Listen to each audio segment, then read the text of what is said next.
Assalamualaikum warahmatullahi wabarakatuh. Pada video sebelumnya kita sudah mengenal apa itu pasar modal syariah. Kita juga sudah mempelajari tentang instrumen utama seperti saham syariah, sukuk, dan reksadana syariah. Nah, ada juga instrumen pasar modal syariah lainnya yang juga bisa menjadi alternatif investasi bagi kita. Nah, mari kita pelajari sama-sama. Terdapat 3 instrumen syariah yang akan kita bahas pada video kali ini yang merupakan instrumen yang terbanyak diterbitkan di pasar modal syariah di Indonesia. Yang pertama adalah ETF syariah. Karena bersifat kolektif, maka ETF syariah ini disebut juga dengan KIK ETF syariah atau kontrak investasi kolektif. Nah, yang kedua adalah EBA syariah atau efek beragun aset syariah, ya. Kemudian adalah DIRE syariah atau dana investasi real syariah. Ini terkait dengan real estate. Detailnya akan kita lihat pada slide berikut. Yang pertama kita bahas dulu ETF syariah atau Exchange Traded Fund syariah.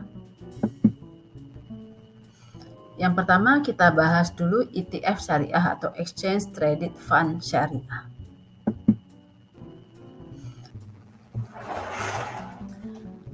ETF syariah pada dasarnya merupakan produk reksadana yang berbentuk kontrak investasi kolektif. Karena itu ETF syariah sering disebut sebagai KIK ETF syariah. Nah, KIK ETF syariah ini merupakan kontrak investasi kolektif yang unit penyertaannya diperdagangkan di bursa efek seperti halnya perdagangan saham. Nah, merupakan sekumpulan aset yang dipilih oleh manajer investasi dengan tujuan tertentu. Nah, investor dapat memperjualbelikan unit penyertaan ETF di bursa efek sebagaimana halnya saham pada pasar sekunder sehingga harga ETF dapat berubah selama jam perdagangan. Jadi nilainya akan berubah dari waktu ke waktu. Yang kedua, mari kita lihat EBA syariah atau efek beragun aset syariah. Karena EBA syariah juga bentuknya adalah kolektif, maka EBA syariah di Indonesia lebih berbentuk KIK EBA syariah. EBA syariah ini merupakan sekuritas investasi dengan jaminan berupa kumpulan aset yang terdiri dari berbagai jenis surat berharga atau efek. Jadi misalkan Anda membutuhkan dana, nah dengan Anda meminjam dana ini maka ada sekumpulan aset yang dijadikan sebagai alat untuk membayar hutang Anda tersebut. Nah, portfolionya terdiri dari aset keuangan berupa piutang, pembiayaan, atau aset keuangan lainnya yang tidak bertentangan dengan syariah. Nah, EBA syariah ini sebenarnya merupakan asset-backed securities. Jadi, aset-aset yang mendasari efek beragun aset adalah barang atau manfaat dari jasa. Dan asetnya harus berupa aset dan bukan dain. Ya, jadi aset bukan dain. Nah, pada EBA konvensional, aset pendasar biasanya berupa piutang, surat berharga komersial, tagihan kartu kredit, dan sebagainya. Berikut adalah skema EBA syariah.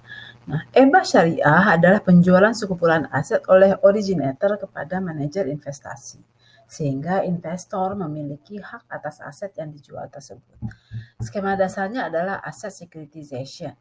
Jika Anda bandingkan dengan EBA konvensional, skemanya biasanya perusahaan memiliki hutang atau berhutang dan menjadikan aset sebagai alat bayar atas hutang tersebut. Misalnya piutang kartu kredit, aset berupa tagihan pada konsumen, dan sebagainya. Nah, sementara pada EBA syariah, skemanya adalah dengan menjual aset kepada investor melalui manajer investasi. Sehingga investor berhak atas aset tersebut. Dan aset pendasarnya juga tidak boleh berbentuk aset dain seperti piutang, melainkan aset bukan dain, yaitu berupa barang atau manfaat atas barang. Nah, EBA syariah juga memiliki varian yang berbeda ya. Salah satunya adalah varian berbentuk EBA syariah berbentuk surat partisipasi. Nah, kalau ini efek beragun aset syariah yang diterbitkan oleh penerbit yang akad dan portfolionya berupa kumpulan piutang atau pembayaran kepemilikan rumah yang merupakan bukti kepemilikan secara proporsional yang dimiliki bersama oleh sekumpulan pemegang EBA syariah SP. Efek beragun aset syariah berbentuk surat partisipasi adalah efek beragun aset syariah yang diterbitkan oleh penerbit yang akad dan portfolionya berupa kumpulan piutang atau pembiayaan kepemilikan rumah yang tidak bertentangan dengan prinsip syariah di pasar modal, yang merupakan bukti kepemilikan secara proporsional yang dimiliki bersama oleh sekumpulan pemegang hak. Nah, skemanya kurang lebih seperti ini. Originator menjual aset kepada manajer investasi. Nah, manajer investasi kemudian menerbitkan surat EBA syariah SP kepada investor. Investor diwakili oleh wali amanat. Nah, aset keuangan tersebut akan dititipkan di kustodian untuk diadministrasikan. Wali amanat atau kustodian kemudian menunjuk originator sebagai penyedia jasa untuk melakukan koleksi tagihan KPR. Sehingga bisa kita katakan tagihan KPR tadi kemudian akan tagihan KPR tadilah yang dimiliki oleh investor yang akan diserahkan kepada investor. Karena yang dijual adalah tagihan. Nah, instrumen yang ketiga adalah dire syariah atau KIK dire syariah karena berbentuk kolektif ya, sama seperti yang lainnya. Dire adalah dana investasi real syariah. Mari kita lihat bagaimana pemahaman kita tentang dire syariah ini.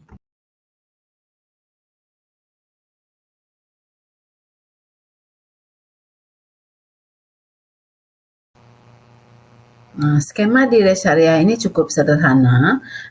Jadi dana dari masyarakat ya, dari investor itu dikumpulkan, kemudian dana tersebut digunakan untuk membangun aset berupa aset real estate seperti tadi. Nah, kemudian hasilnya akan digunakan sebagai alat untuk memberikan imbal hasil kepada investor. Nah, ternyata banyak juga ya instrumen pada pasar modal syariah. Mudah-mudahan kita lebih paham alternatif investasi pada pasar modal syariah. Mudah-mudahan apa yang kita pelajari ini bermanfaat dan dapat memberikan pemahaman lebih baik tentang pasar modal syariah. Terima kasih atas perhatiannya. Assalamualaikum warahmatullahi wabarakatuh.